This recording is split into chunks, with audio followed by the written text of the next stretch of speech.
reading online, and something I saw is a quote that I don't know if you said it or you found it online, but I really liked it. You said you're all about putting the ability back into disability. Can you tell me a little bit about that? So basically, what does that mean? So if we take it way back to like handicapped, or even when they used to call people crippled and stuff, just totally not PC. Mm-hmm. But when you hear someone's disabled, Mm-hmm. it's like the way people cringe sometimes when they hear like reality show. Like you just know it's going to be bad. Like most reality shows are just like watching a train wreck. Like you just know it's going to end bad because it's drama, right? Either you like that drama or you don't. So you just cringe like, okay. So when you hear disability, most folks, they think, oh, disability, oh, someone that's disabled. And, and they use that word like, oh, they're wheelchair bound, or like they're bound to a chair, or so they think like you can't do anything. Like it's just, I can go on and on and on about just the different perspectives or perceptions that people have when they use that word in a very negative way. And I'm not saying that they use it in a negative way, but that we just hear disability means like, oh, I was this able-bodied woman. I ran around doing 4 to 5 things at once. And now I got paralyzed from the neck down. And now I'm disabled. I'm a disabled woman now. Mm-hmm. So you're thinking, oh, she can't do anything. She's sitting in a wheelchair. She's paralyzed from the neck down. So for me, it's like, no. Yes, I'm sitting in this wheelchair. Yes, I'm paralyzed. Yes, I can't move. Yes, I'm sitting in this room, but I could do way more than most people who are walking because I have the willpower within. I don't stop. I'm just a freaking force of nature that's like in beast mode constantly. What advice would you give to people with disabilities who want to have a career in modeling or acting? What would you say to them? For people that want to model, I tell people the first thing you need to do is just go out, take lots and lots of pictures. We have these amazing cell phones nowadays. You don't need to go hire a photographer. Just get your friend and go shoot as much as you can. Just shoot. Try to be as comfortable as you can in front of the camera. Mm-hmm. And I tell people to do your homework, like look through magazines, study poses, get comfortable in front of the camera and do these poses. See what works for you, see what doesn't, what's flattering, what isn't, and what's cool, what isn't cool, So find those little things that work for you and then get a few photos done. You don't have to do anything professional because most of the agencies nowadays, you can go online and they just want the basic like front shot, profile shot, full, so you send your photos in because then your next thing is get representation, whether you get an agent, a modeling agent, or whether you get a manager. And then just submit yourself like crazy, whether your agent is doing it or whether you're doing it. And then you slowly start modeling. That's just what I tell people. Like this, you got to start there because they're like, how do I find an agency? Or what do I do to get started? And so, yeah.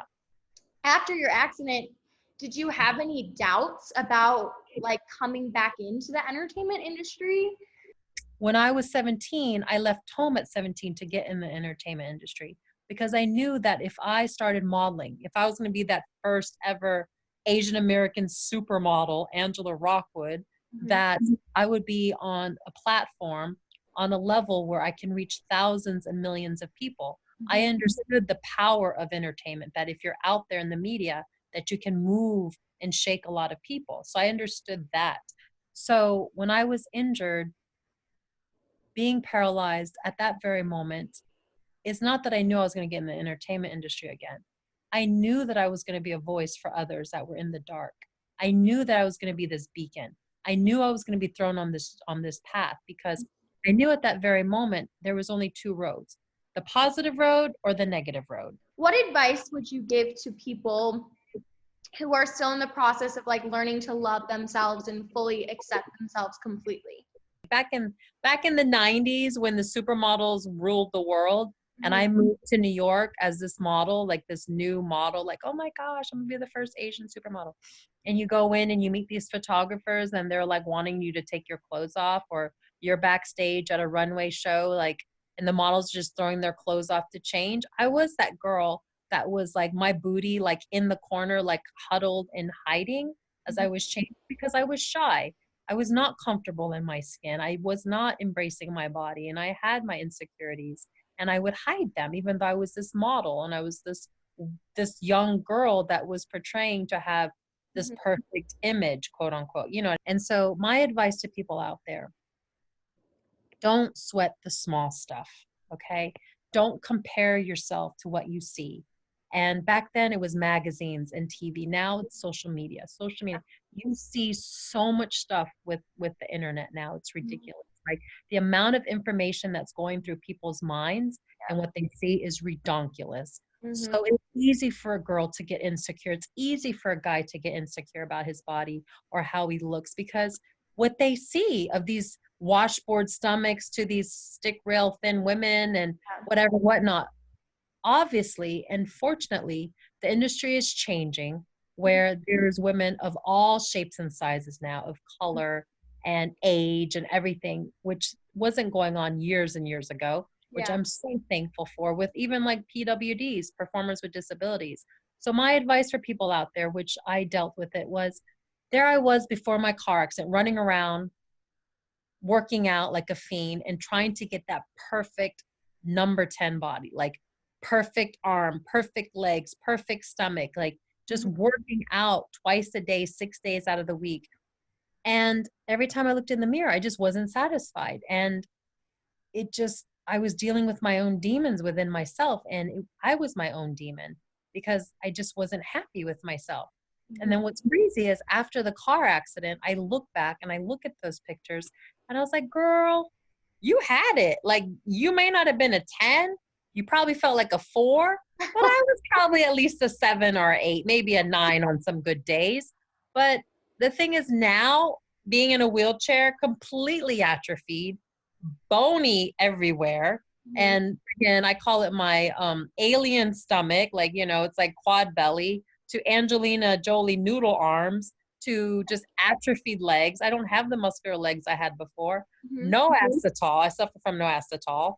So my body is definitely not perfect at all, at all. Mhm. But I have the most confidence that I've ever had in my whole freaking life Aw. because I've accepted this is my vessel. This is who I am. And this is what gets me going everywhere. And I'm grateful for it. So if you got that curve, hold it. If you got that little chubby chub, squeeze it. If you're bony, go eat some food if it's bothering you. You know what I mean? Just love yourself because life is short. Tomorrow's not promised and you're just wasting energy. We all as humans, it's the beautiful thing about being humans is that we have that energy, all of us, that powerful energy, and we can either do negative with it or we can do positive with it.